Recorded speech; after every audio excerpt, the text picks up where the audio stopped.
Howdy, Larken Rose here. Time for the Daily Rant. I want to talk today about how we come to believe what we believe.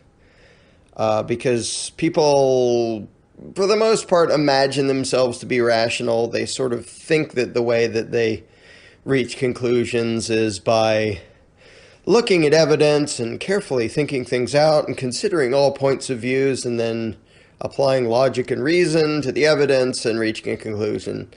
And, well, that's what we like to tell ourselves, but in the vast majority of cases, that's not true. It's going to be a little bit embarrassing, but I'm going to use myself as the test subject.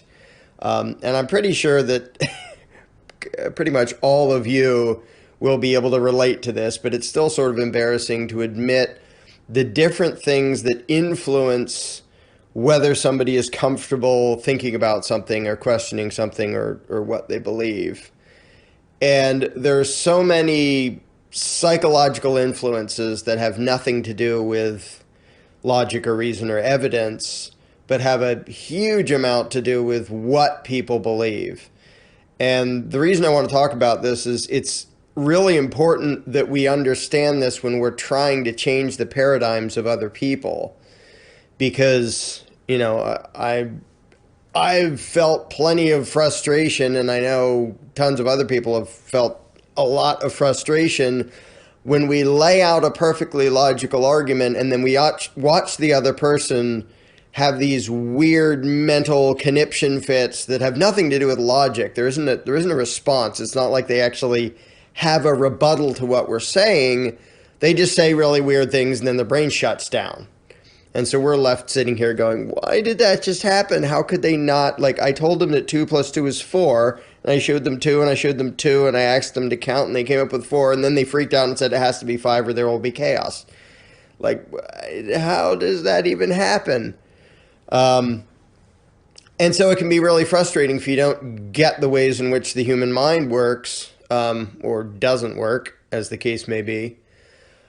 And the thing is, I think most of us can realize if we look at ourselves and examine the way we reach conclusions, can see that this is kind of to be expected, that people don't react rationally, and there are huge pressures that have nothing to do with logical thought that determine what we do and don't believe.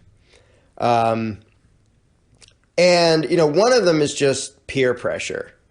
If you're the only one who believes something, doesn't matter what it's about. If you're the only one in some big group who believes something, everybody else believes something else.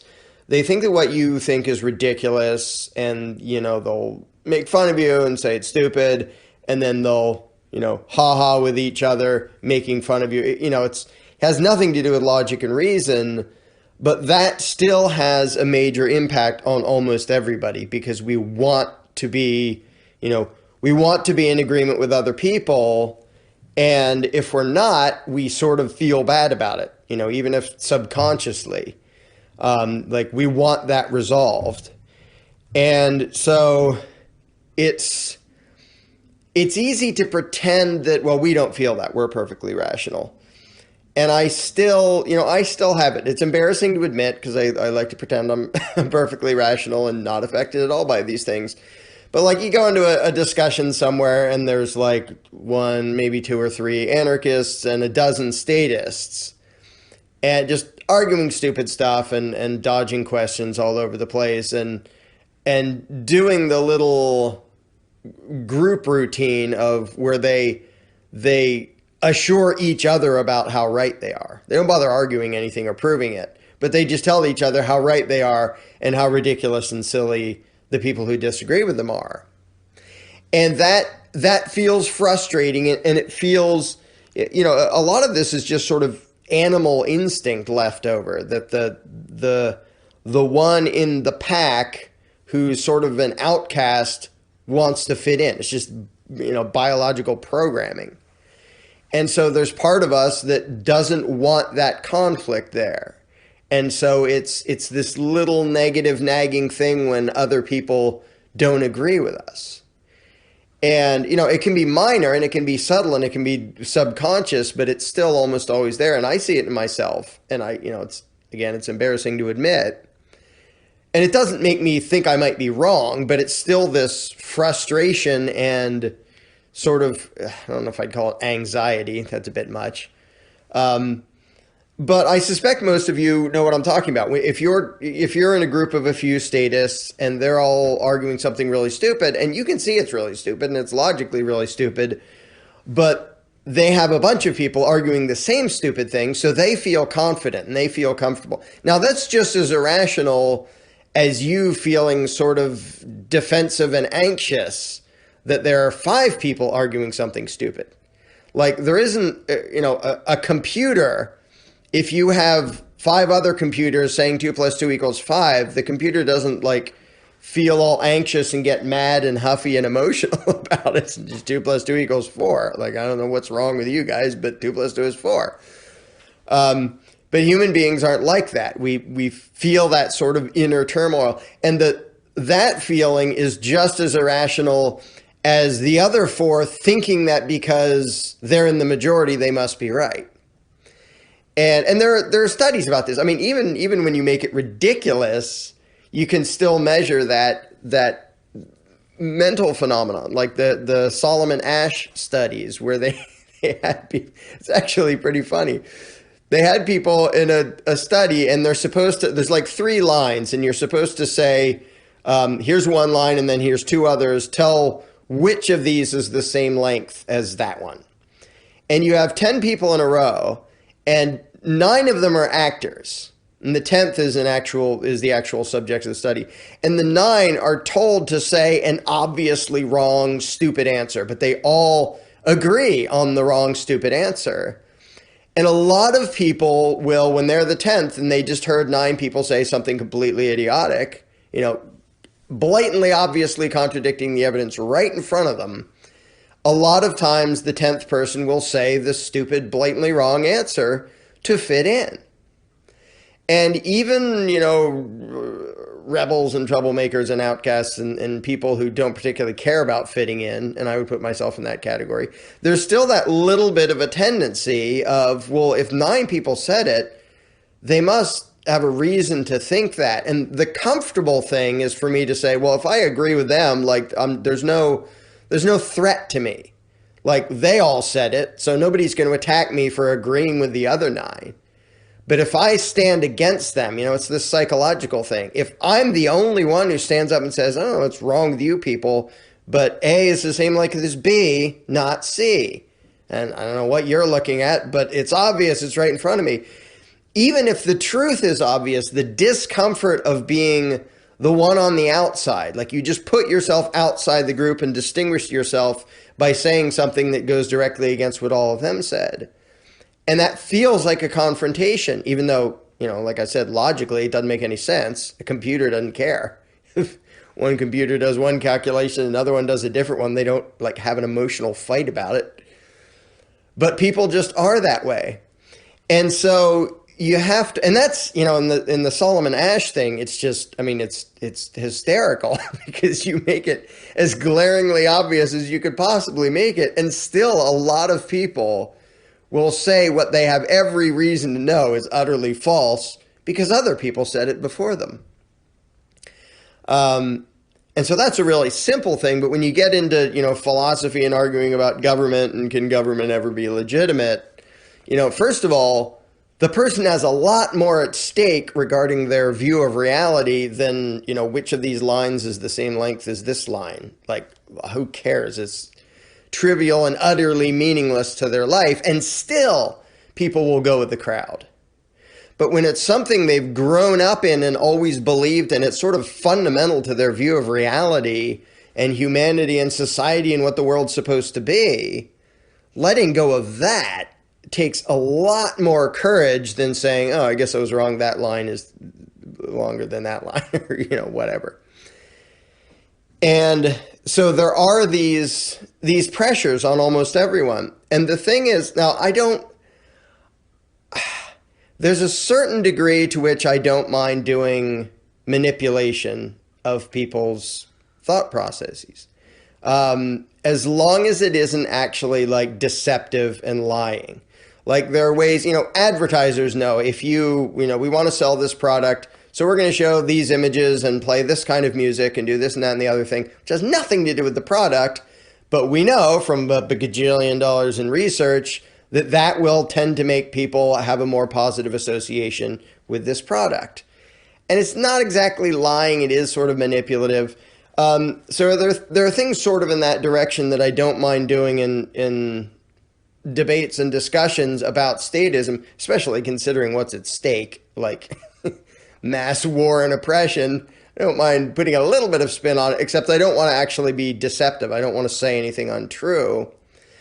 But if you understand human psychology, you can find ways around the weird freakouts, or you can even find ways to use those freakouts to help nudge somebody into questioning what they always assumed. One thing, I talked recently about the slightly flippant thing I do, which is argue with minarchists, but me arguing from the position of a totalitarian, which is sort of funny because they still lose, because a minarchist has to accept the same premises that justify totalitarianism, which is collectivism and majority rule and authority and things like that. So it's sort of funny, but at the same time, it actually serves a purpose, because in the minarchist head, he will desperately be trying to distinguish himself from a totalitarianism because he does not want to be associated with that. He knows that is the enemy. That's what I'm not. And so when he gets stuck in a position, this is just one example of sort of using people's psychology against them. When he gets stuck in a position of having to drift towards anarchy or defend totalitarianism, he's going to want to go the other way. And you can see that in a lot of arguments where if some total butthead is on the side of somebody else, somebody else wants there to be a disagreement. Like they don't want to be on the same side as the guy who's obnoxious that everybody hates. So they're going to want to distinguish themselves from him, or, somebody who's a totalitarian. The minarchist isn't going to want to sound like the totalitarian. He's going to want to sound like there's a fundamental difference between what he believes and what a Nazi or a statist communist believes. So it's going to push him in the other direction just because he wants to disassociate from that other thing. Again, it has nothing to do with the logic of his own position. There's nothing actually rational about it. Like I've often said, if Charles Manson says that 2 + 2 = 4, he's totally, completely, 100% right. And I don't want it to be not quite 4, just so I'm not, agreeing with a psycho. Like, psychos, evil psychos do say true things sometimes, and they don't become less true because they came out of the mouth of an evil psycho. But people have this tendency of, well, I want to be on your side and against those people. And, just because of the weird way our brains function, because we're pack animals. But so I think it's, there's two ways in which it's useful to understand all the weird little psychological things our brains do. One is watch for it in yourself and make sure it's not getting in the way of you being rational. Because in almost everybody, including me, it totally gets in the way of being rational. We get attached to something, or we think that some belief is like so fundamental that we don't dare to let go of it. An authority is a huge one, to say, wow, there's no such thing as a legitimate government. It's a pretty disturbing thing to consider. It was for me. I know a lot of people who didn't have that big a problem and let go of it a lot faster than I did, which is embarrassing. But so the first thing is to watch for it in yourself and make sure your own weird psychological tendencies aren't keeping you from admitting the truth. And a lot of time, one of the biggest things that people don't like to do, and I don't like to do, and hardly anybody likes to do, is to say either I don't know or I was wrong about that. Like, we want to sort of hunker down and argue with we already said 5 minutes ago, no matter how stupid it is. Or we want to have an answer to everything. Well, what about this situation? And, that comes up a lot with statists is, they say, well, then what about this? And what about that? And paint some weird make up some scenario in which you need to commit aggression against somebody or everyone on the planet's going to die. And it's uncomfortable to say, well, then, duh, I would ignore the non-aggression principle and save the planet, because they're trying to go, ha, now you don't have a principle anymore. And the thing is, it's never, you don't ever have to say something that to you sounds wrong just to try to stay consistent. Like if it sounds wrong, then something needs to be sorted out or fixed or clarified or something. But to stick by a position that sounds stupid when you're saying it means that there's still contradictions inside your own head. And I remember that from being a minarchist, is I would firmly argue things and at the same time think, that sounded really dumb. Why did I just say that? Oh, well, I said it, now I have to defend it. And so I think just, you use your reason and your instincts and your moral code and whatever else, and you say what you think, and then you try to reconcile it. And if sometimes you change your mind, that's perfectly fine. That's good. We kind of need people to change our minds, and sometimes we're the ones who have to change our minds. So the one side, again, ranting on and on, the one side of understanding psychology is to be able to see it in yourself and make sure that your weird tendencies aren't tripping yourself up. The other reason to see it is so you can get how other people's brains are stopping what you're saying from actually registering in their conscious mind. Like the things that the brain does to try to dodge and run away from those things. And, one of a zillion things is, well, more people still agree with me. And people say that you're never going to convince everybody. Like, well, what does that have to do with whether it's true or not? Nothing. Or that's utopian. Well, what does that mean? Like, if I'm advocating what's moral, why does it matter whether it's utopian or not? I'll ask somebody, well, are you in favor of zero mass murder because you're an extremist? Or do you want a moderate amount of mass murder because that's realistic?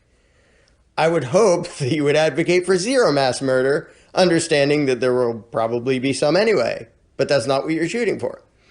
So many of these arguments like, oh, it's utopian or it's unrealistic or nobody thinks the way you do, arguments that have nothing to do with reason and logic, and to try to navigate through the minefield of other people's weird psychological knee-jerk reflexes can be tricky and can be really frustrating, because if you have a logical argument and the other person is doing things that have nothing to do with logic, you can just feel like, oh, this is completely pointless.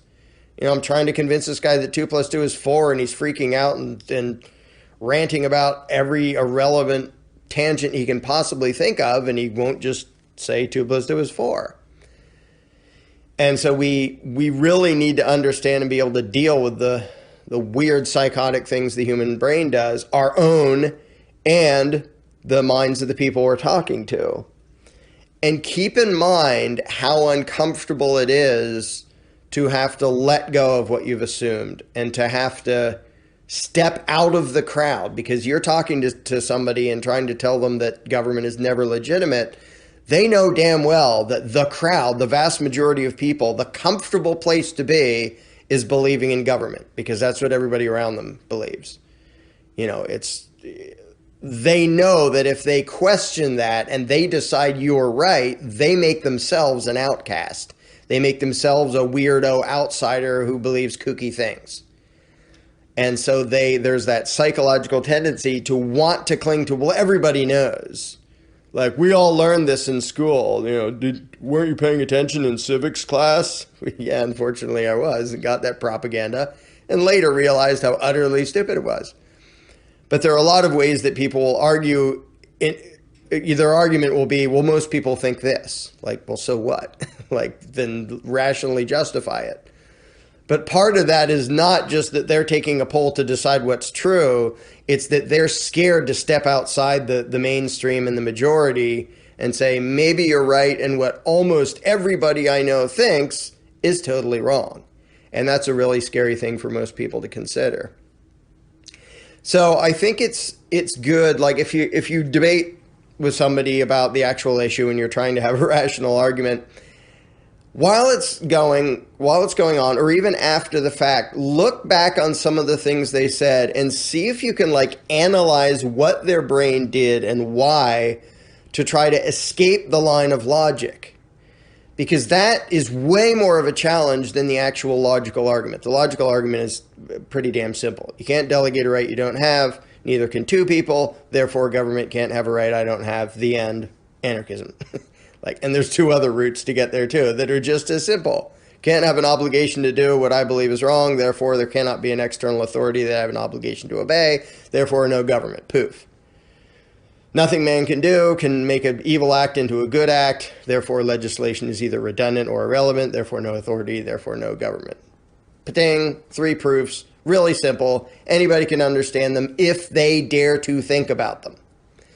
But study the things that people's brains do in order to avoid thinking about those things. Because if you can understand how and why their brains freak out and run the other way from basic logic and basic principles, then you might have a chance of, heading that off at the pass and trying to comfort them and trying to make the transition as, gentle and non-disturbing as you can. Because if we can't, control and influence the weird psychological things that other people do, no amount of reason is going to get through to most people.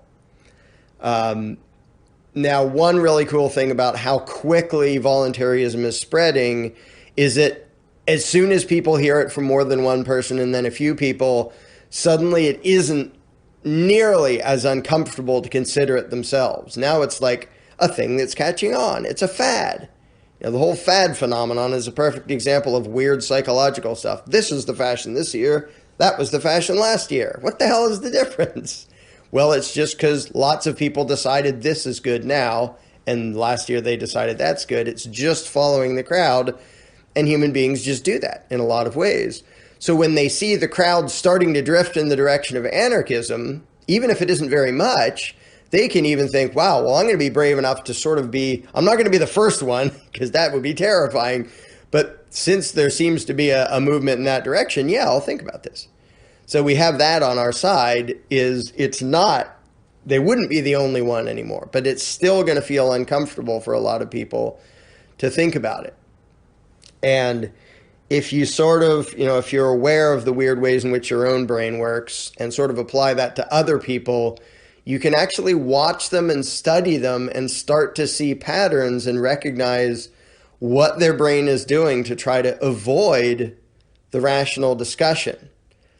And if you can head that off at the pass and make that not happen, as soon as you get to a rational discussion, you win. From then on in, it's easy sailing. And I've said this to a bunch of people when when they were doing the knee-jerk emotional reactions, no, that can't be right. As soon as they get to the point where they say, okay, I think you're right about delegating rights, but how would this work? And on several occasions, I've paused and said to somebody, excellent, just to let you know, you're going to be an anarchist now because now we're having the discussion.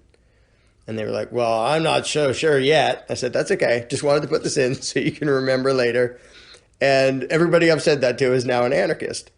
Because when it gets to the rational discussion, there aren't any other obstacles. It's a one-way road to self-ownership and non-aggression principle and all that stuff. As soon as they get on the road of rational discussion. So that's the entire challenge. And you still have to do the discussion afterwards, but that's really easy. So it's just to quiet down the weird psychological crap that clutters people's heads is 99% of the battle. And to do that, we have to do whatever we can to understand that weird psychological crap. One of the best ways to do that is to see it in yourself and realize other people are, they won't be exactly like you, but they'll have a lot of the same things. And the same things that made it uncomfortable and weird and disturbing for you are probably going to make it weird and uncomfortable and disturbing for them. And if you can find ways to gently get past that and to push those weird psychological knee-jerk things aside and get to a rational discussion, then you're home free. But a lot of what people need to do if they're going to spread anarchism is not so much understand the philosophical argument as understand psychology and all the weird things getting in the way of human beings having a rational discussion about this.